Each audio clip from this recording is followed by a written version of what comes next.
Bueno, en primer lugar, pues buenas tardes y agradecer al comité organizador el que me haya invitado.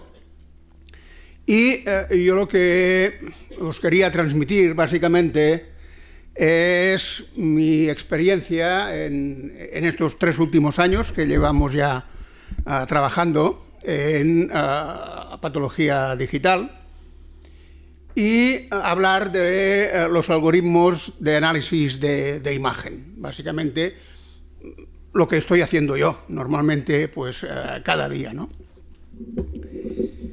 De hecho, me ha cambiado un segundo, no sé por qué.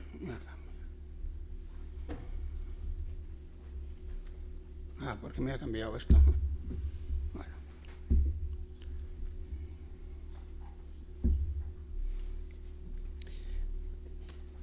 Bien.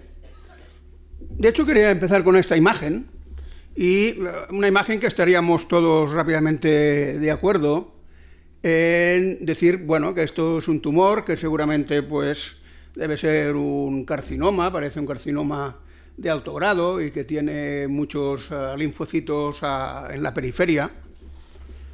Lo que no sé es si ya estaríamos tan de acuerdo en si nos hiciéramos la pregunta de si, por ejemplo, este núcleo es grande, es pequeño, es mediano, o si la célula esta es también pequeña, grande o mediana. ¿Por qué? Porque, de hecho, y esto es una cosa que no nos damos cuenta, pero estamos sujetos a cada día, en la morfología hay multitud de ilusiones ópticas en las cuales cosas que pueden tener el mismo tamaño, pues básicamente pueden parecernos por eso, por ser ilusiones ópticas distintas, ¿no? O sea, un núcleo lo podemos ver más grande que otro cuando son iguales, dependiendo de la cantidad de citoplasma, o también una célula la podemos ver más grande o más pequeña, también dependiendo de las que hay en la periferia. Y también, si ahora contamos esto parénquima y esto estroma, dependiendo de la forma que tenga el parénquima y el estroma, nos pueden dar imágenes que sean totalmente distintas, ¿no? Por esto que ya desde hace años, y ahora no voy a descubrir nada, pues desde hace años utilizábamos para cuantificar pues métodos de morfometría. De hecho, los primeros que yo empecé a utilizar, me acuerdo que eran estos, que eran de hecho planímetros, en los cuales a través del microscopio marcábamos las células y así hacíamos morfometría del tejido muscular, o llegábamos a hacer también morfología de hueso metabólico de esta manera. Luego ya vinieron las cámaras de televisión, en donde podíamos incluso cuantificar reacciones, en este caso el Felgen, y nos servían pues para estudiar ploidías de DNA. Y ya con la introducción de biomarcadores y de el ER2, sobre todo, empezaron a haber también programas en los cuales se cuantificaban, podíamos llegar a cuantificar, aunque eran tediosas muchas veces, de hacer las reacciones inmunohistoquímicas. Con el advenimiento ahora, pues, de la imagen digital, vamos a tener, de hecho, una ventaja. Y es que muchos de estos elementos, de estas herramientas de ayuda diagnóstica, las podremos utilizar de manera fácil en la imagen morfológica de las preparaciones, de hecho, digitalizadas. Ahora es mucho más sencillo, delante de cualquier de las imágenes digitalizadas, el poder medir tamaños de tumores, poder medir áreas.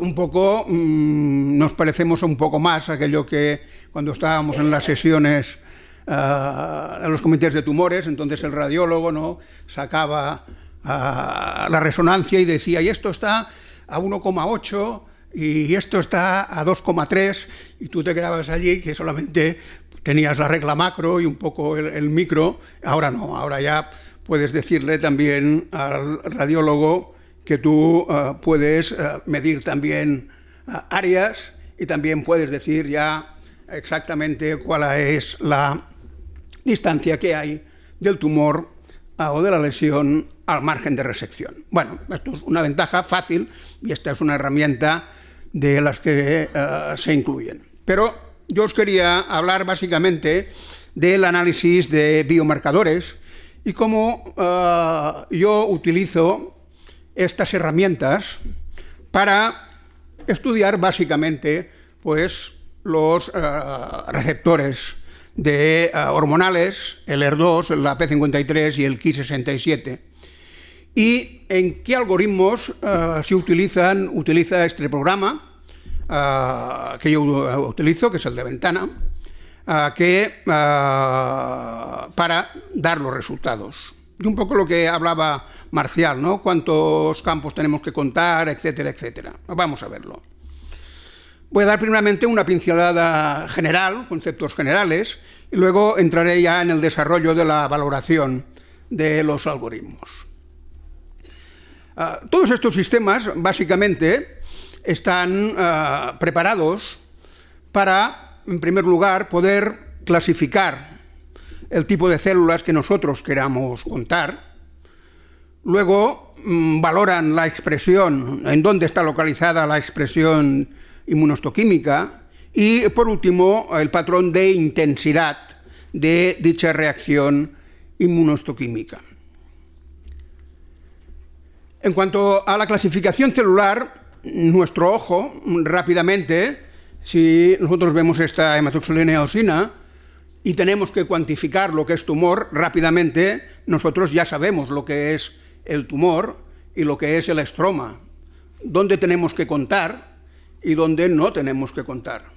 Pero esto la máquina no lo sabe, o sea, la máquina no tiene esta capacidad, por lo tanto, tiene que tener un artilugio para poder, de hecho, separar lo que no es tumor de lo que es tumor. ¿Y qué maneras tiene, qué algoritmos, de hecho, utilizan estos sistemas para ello? Pues básicamente utilizan dos cosas. Una es el tamaño de lo que va a medir. La célula, el sistema no sabe si va a medir un citoplasma, si va a medir un núcleo. Ella lo que va a medir son formas, de hecho formas geométricas. Por lo tanto, va a jugar con dos parámetros. Uno es el tamaño, o sea, por encima de un tamaño determinado, no las contará, ya sea tamaños superiores o inferiores, y también por la forma. Por ejemplo, formas elongadas no las va a despreciar también y solamente va a utilizar formas que sean más o menos redondeadas. O sea que automáticamente el sistema lo que hará será desaparecer parte de la celularidad, que no la va a contar en base a esto, en base a unos parámetros previos de tamaño y de forma. El siguiente era el patrón de expresión, los patrones de expresión a nivel inmunohistoquímico. Básicamente tenemos tres. Uno sería el patrón de membrana, el citoplasmático y el nuclear. En el caso que nos ocupa de los biomarcadores, pues lógicamente el ER2 será uno de membrana y los otros que vamos a ver, estrógenos, progesterona, P53, Ki67, todos ellos serían nucleares. Y el otro parámetro que hemos dicho que jugaba era la intensidad. Entonces, ¿qué utiliza el sistema? Utiliza, lógicamente, una intensidad, patrón, de referencia. Y lo que hace es comparar este patrón de referencia, de tinción, con el caso problema, ¿no? Si es mayor, menor o si es igual. ¿Y esto qué significa?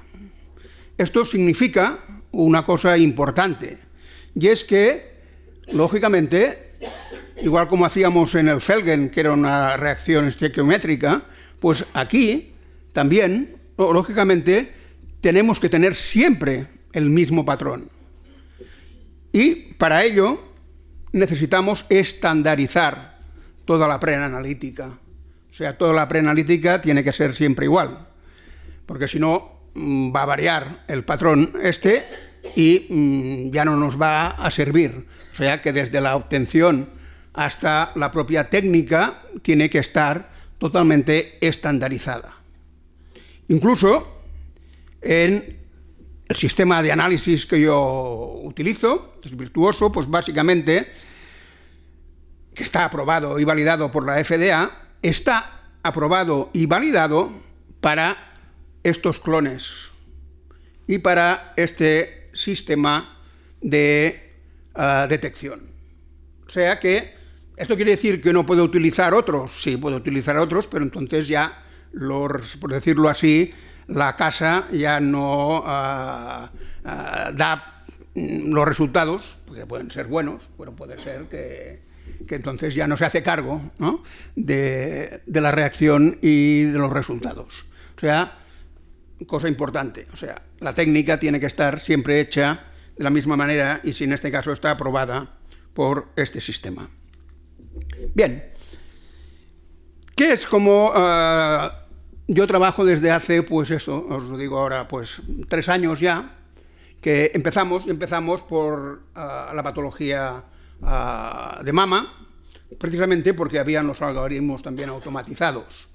Y ahora, poco a poco, ya hemos ido añadiendo ya prácticamente el 60, yo diría el 65% ya de todo el material ya lo estamos escaneando, o sea, escaneamos mama, todo el respiratorio, toda la uropatología, todo el digestivo, o sea que de fuerte, por decirlo así, nos queda solamente la piel, básicamente. Pues bien, ¿cómo hago yo el desarrollo? Pues básicamente se sigue el mismo patrón que harías con una preparación en el microscopio.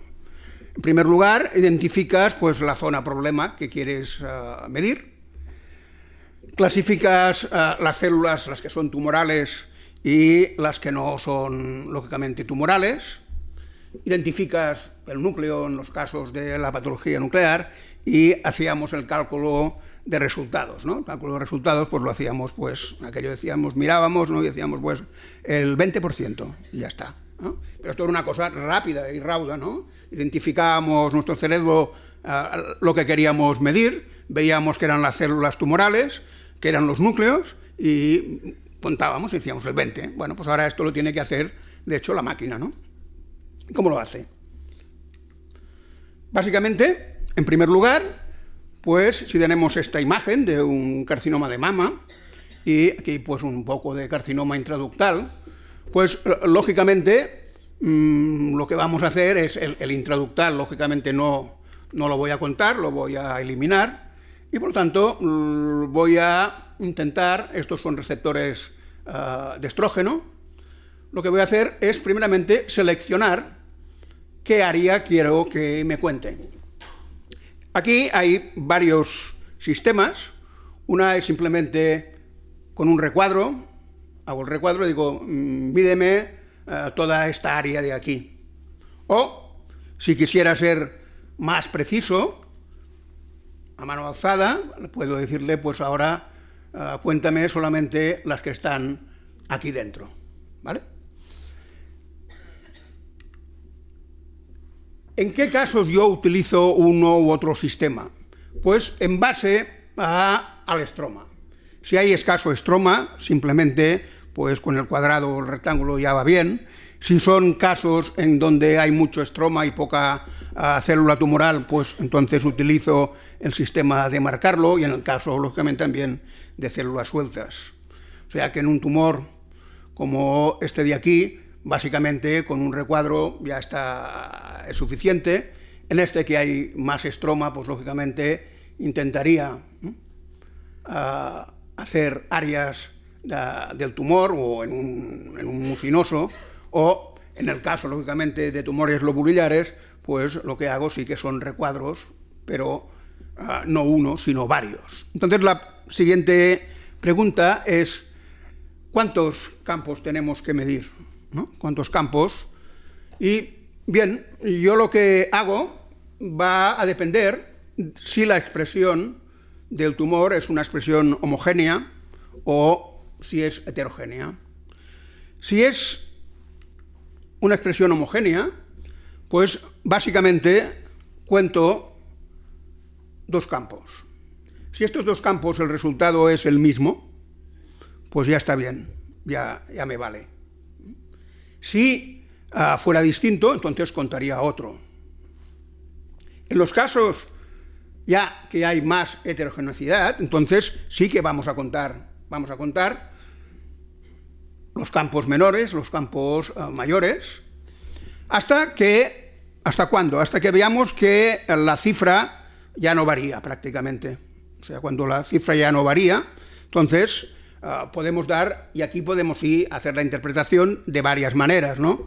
Hay gente pues que lo que da es la media de los receptores, o si es en el caso de esto un Ki67, pues la media del Ki67, aunque hay una zona pues que parece que hay más Ki67. Entonces esto se puede reportar, se puede decir pues la media es de tanto, del 40%, pero hay una zona del tumor en que es del 80%.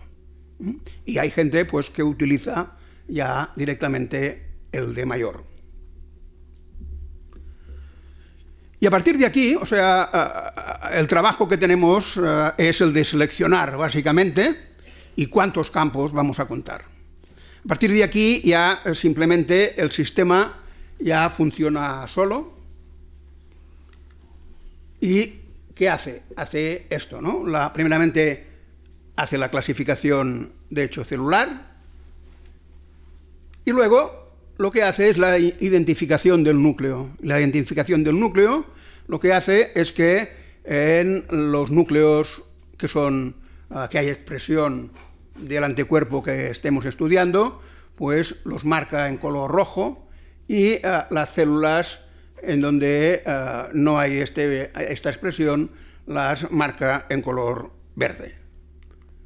Y aquí lo veis, ¿eh? Esto sería una imagen de la tumoración donde vemos las células en rojo y otras que están aquí, pues básicamente en verde. Y aquí nos va dando, de hecho, el resultado.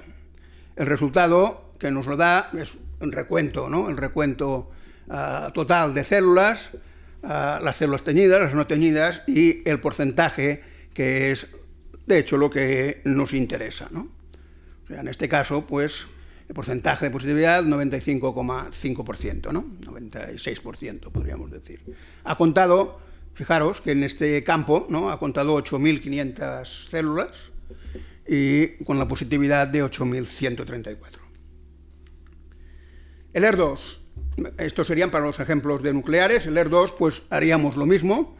Aquí tenemos una tumoración que tiene una expresión también heterogénea, aquí inferior, aquí superior, aquí hay carcinoma intraductal, por lo tanto eliminaríamos el carcinoma intraductal, iríamos a cuantificar, o yo iría a cuantificar la de mayor grado, por lo tanto esta no la cuantificaría esta, por ejemplo, de aquí, y aquí es la imagen que nos da de resultado de ER2, lo que sale es los núcleos contados y la membrana, de hecho, citoplasmática reseguida, ya sea íntegramente, totalmente o parcialmente. Aquí, en este caso, lo que nos va a dar también será el resultado y nos indica el recuento total, las teñidas por completo, las teñidas parcialmente y luego las intensidades fuerte, media o débil. Esto es lo que nos da, y nos da aquí pues la puntuación. En este caso, pues 3 cruces, y aquí vemos ejemplos pues de 3 cruces, lo que serían 2 cruces, 1 cruz y de hecho negativo. Bien, Y aquí se acabaría la historia. Pero, como hemos dicho al principio, somos patólogos y, como lo decía también antes, tenemos que pensar. Y hay una cosa que no está en los algoritmos normalmente y que yo he puesto aquí, que es la verificación. ¿Qué quiere decir esto? Quiere decir que, bueno, si tengo esta imagen de aquí, vamos a hacer de patólogo. O sea, yo juego con la máquina y voy a ver si la máquina tiene razón, por lo que yo digo, ¿no? O sea, que si yo tengo esto de aquí, digo, pues aquí más o menos me tiene que salir un 5%, ¿vale? Si aprieto el botón, me dice 4,70, digo, bien, perfecto, ¿vale? Ya me parece bien, ¿vale? Ahora bien, si tengo esta imagen de aquí y la máquina me dice 39,6, uy, esto no puede ser, ¿no? Entonces, ¿qué quiere decir esto? Quiere decir que no nos tenemos que fiar solamente del resultado que nos da la máquina, sino que tenemos que, lógicamente, ver si la máquina tiene más o menos razón. ¿Por qué? Y entonces preguntas, ¿y esto por qué pasa? Pues pasa porque a veces la máquina, según sea el tipo de núcleo, pues puede contar varias señales en lo que sería una misma célula, un mismo núcleo, y esto nos va a variar, lógicamente, nos va a variar el porcentaje, si hay más células que cuenta como teñidas, nos va a variar el porcentaje de células.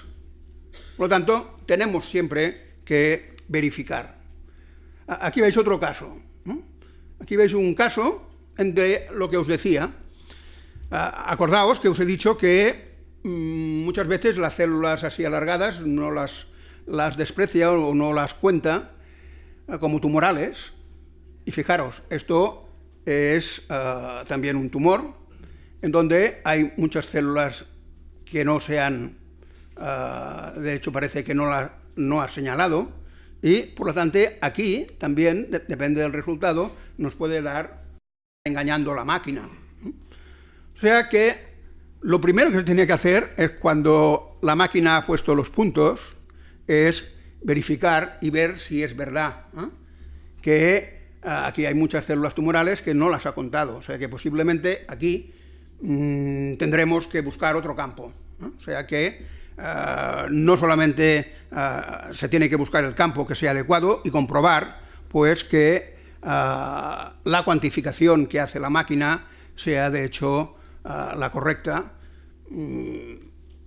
y viendo nosotros pues que básicamente lo que nosotros daríamos, ¿no?, más o menos en el microscopio o aquí en la pantalla sin el contaje, pues se corresponda con lo que dice la máquina, ¿no?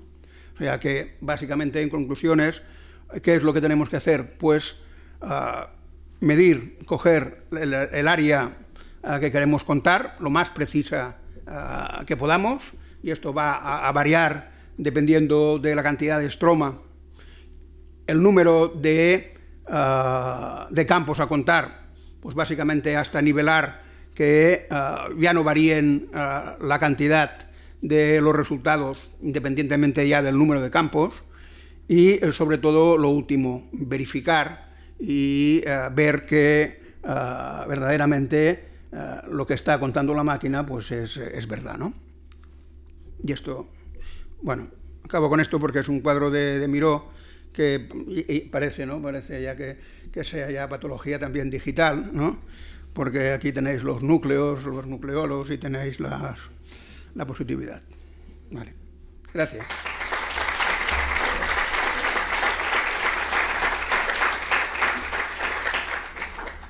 ¿Hay preguntas, comentarios? Doctor Coromina, una curiosidad. Usted se selecciona un área, pero le iba a preguntar a qué aumento, pero el aumento no es el mismo que el microscopio. Yo siempre utilizo 10. El 10 de la escalilla de virtud de la derecha, que no se corresponde al 10 del microscopio. No. El 10. 10.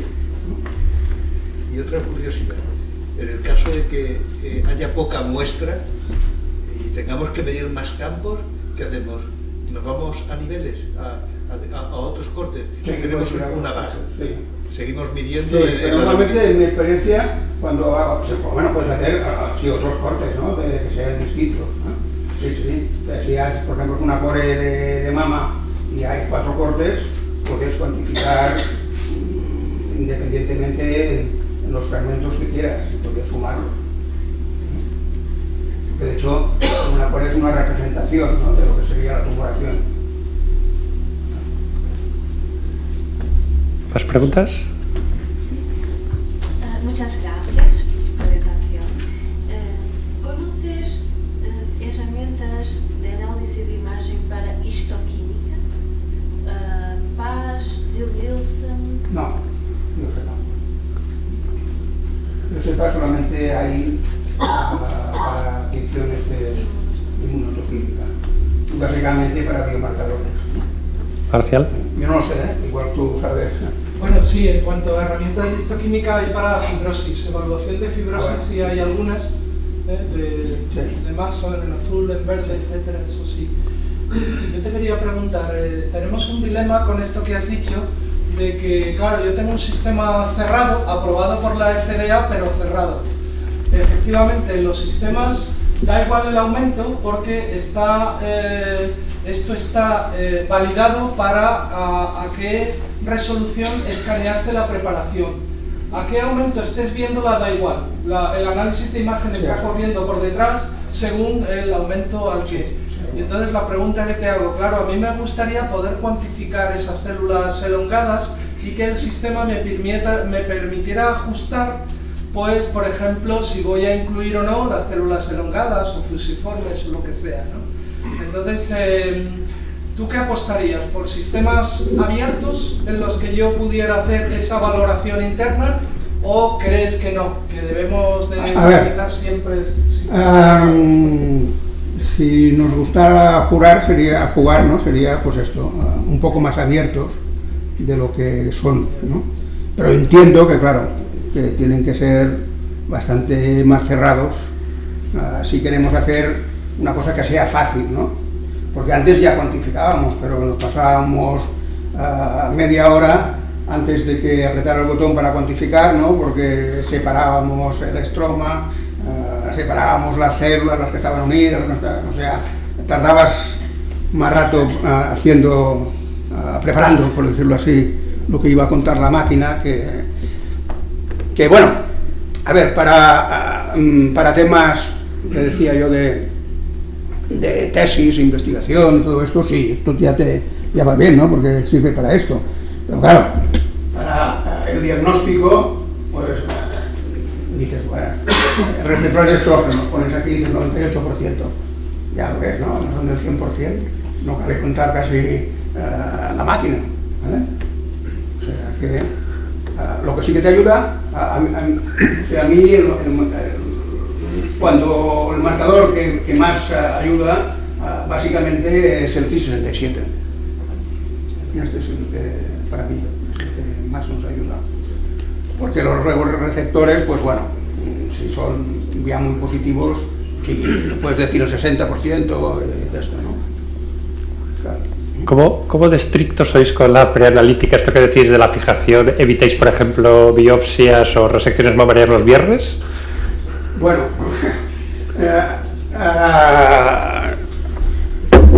a ver, nosotros, claro, es que esto es muy complicado, porque tú siempre tú lo pones aquí y lo que te dice la casa comercial, lógicamente, bueno, lo que tenemos que hacer, ¿no? Seguir los protocolos para que siempre la calidad, ¿no? De la reacción pues sea la correcta. Pero esto en nuestros laboratorios depende muchas veces, ¿no? Del día y de cuando llega. Depende a veces del celador que sube o baja, del tiempo de la preoperatoria, depende si es un viernes o si es un lunes. Y otra cuestión, lo he visto en tus fotos también, a mí me da la sensación que las tinciones son muy buenas independientemente de los clones validados y tal, pero no veo lo mismo para el contraste de la hematoxilina y que es fundamental para contar los negativos. Y hemos visto en tus imágenes que muchas células negativas no se contaban. Y bueno, también hay que decir que esto, os he puesto ejemplos, que no es el 100% de los casos, Sí, sí. Esto representa el 3 o 4% de los casos, pero os lo he querido poner con la idea de que decir, no vale solamente lo que dice la máquina, mirároslo y lo comprobemos, o sea, no seamos máquinas también de apretar el botón, sino que... Sí, la pregunta era simplemente si te da algún problema los contrastes bajos de hematoxilina, que quedan los núcleos muy pálidos. No. No, en general. Desde el punto de vista regulatorio, ¿cuál es la postura de la FDA o de la Agencia Europea con respecto al uso de estos algoritmos en el diagnóstico rutinario de esta patología? ¿Cómo lo entendí ahora? Sí, desde el punto de vista regulatorio, legal, ¿cuál es la postura de la FDA o de la Agencia Europea en lo que respecta al uso rutinario de este tipo de algoritmos? ¿Se les consulta? ¿Se tiene en cuenta? No sé. En la FDA sí que está regulado. A nivel de informes, tienes que ponerlo, ¿no? Si en el informe tiene que constar si utilizas un sistema digitalizado y algún sistema de contacto. Esto sí, en el informe tienes que ponerlo. Quería hacer un comentario, si me permitís. La FDA es más estricta porque requiere estudios de validación. Curiosamente, hay más aprobaciones de la FDA para análisis de imagen que para el uso de la preparación para diagnóstico primario. No se puede diagnosticar en Estados Unidos un cáncer de mama, pero sí se puede cuantificar el cáncer de mama. Esto es así, la FDA lo hace simplemente porque ya tiene estudios de validación que dice si el sistema es cerrado y siempre haces lo mismo y siempre te va a devolver la misma respuesta, perfecto, te lo apruebo. Y eso existe. En la Unión Europea nos relajamos más. En la Unión Europea es, si el fabricante dice que eso es así, él lo firma, él lo sella y yo le pongo el sello de IVD. Y entonces vale para diagnóstico in vitro. Entonces, bueno.